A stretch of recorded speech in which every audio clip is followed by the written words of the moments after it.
one day, one day, one day, one day. If we can now say that we're sorry to the people from this land.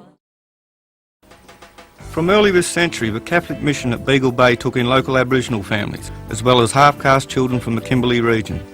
In particular, children of mixed Asian and Aboriginal descent. Mullabulla government settlement trained these children from the East Kimberley as pastoral and domestic workers. In the early days, children slept on the ground with only a blanket to shelter them, and sheltered from the rain under the manager's house. The settlements at Moore River and Currallup were set up during the First World War in response to white demands to segregate Aborigines. Intended as clearinghouses to train the children and then send them back into the community, they created enduring institutionalised populations instead. One inmate recalled, "It wasn't much different to being in jail." The 1934 Moseley Royal Commission described Moore River as a woeful spectacle and expressed alarm at the state of the children's health. Mount Margaret Mission, west of Kalgoorlie, was run by the United Aborigines Mission. In addition to strict religious training, children were given a sound education and some went on to become nurses and teachers. However, the missionaries were adamant that they were to have nothing to do with Aboriginal ways. Sister Kate's children's home in Perth followed the policy of biological absorption. It took in only lighter-skinned children. In 1949, the manager assured the department, "They are all quarter caste. We are very sensitive of this line of demarcation." the children lived in cottages and homes and attended the local state school. As one former resident recalled, "We were being brought up as whites to live in a white society. Sister Kate's just ignored the fact that we were Aboriginal." this created serious problems for young people leaving the home. They were identified as Aborigines by the white community and were not accepted. They could not return to Sister Kate's as it provided only for children. Even those few hailed as successes by the wider community could not escape the deep inner confusion and sadness of being caught in between. In the 1950s, Western Australia joined other Australian governments in adopting a strict policy of assimilation. All Aborigines are expected eventually to attain the same manner of living as other Australians and to live as members of a single Australian community.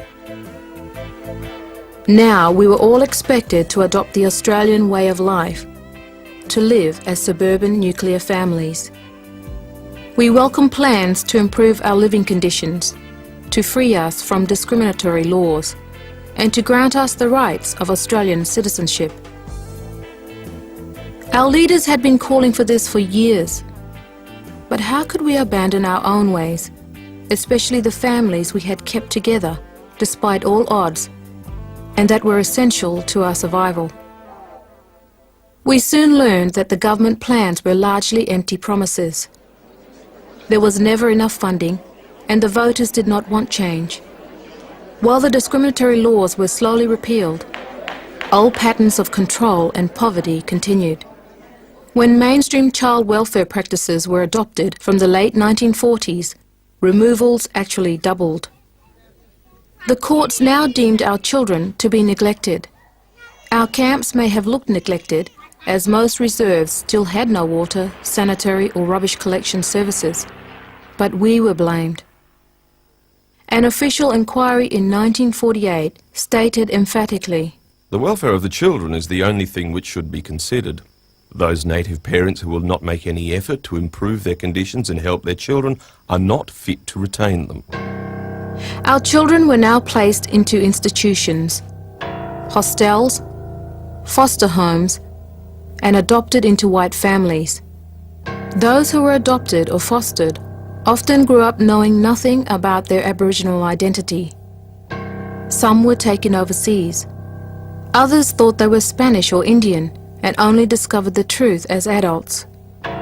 Children in institutions now followed the state school curriculum. Few were encouraged to go on to high school. Some were able to take up apprenticeships, but most were still channeled into rural or domestic work. Real improvements began in the 1970s. The introduction of federal funding meant more homes and better conditions for our families. At the same time, Aboriginal organisations lobbied for Aboriginal control over Aboriginal children. The old system of removal was finally discarded. The 1974 Furnell Royal Commission into Aboriginal Affairs in Western Australia stated, The department has enough experience of the effects of parental deprivation on young children and is consequently extremely reluctant to remove any children from their parents. Removal of the children must be taken only as a last resort. The effects of this system are still with us today. The 1991 Royal Commission into Aboriginal Deaths in Custody spoke of its living legacy. Almost half the cases investigated by the Commission were men and women who had been forcibly separated from their families.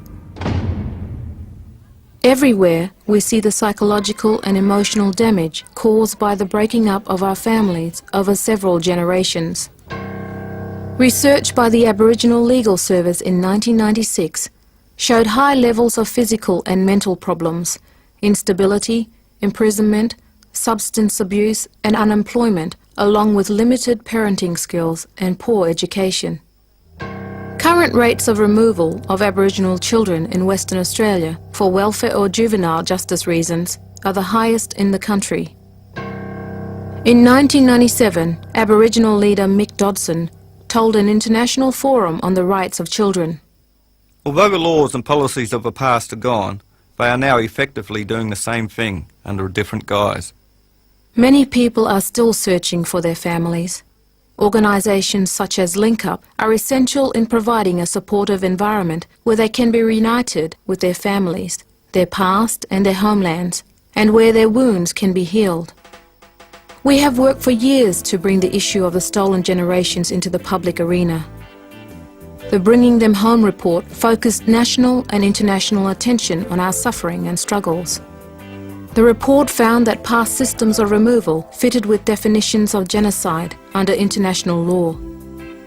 It also presented a package of recommendations for change, compensation and healing to the federal government. But many leaders and citizens did not listen. They still told us the removals had been for the children's own good, that all children, white and black, were treated the same, that we should not judge the past by the present, that we shouldn't say sorry for the actions of earlier generations of Australians. If Australians truly support social justice and reconciliation, then we have to work together to heal the past. We have to work together to reduce present high rates of detention of Aboriginal children. And we have to look to the future to ensure that this stealing of Aboriginal children never happens again. Sorry across this land.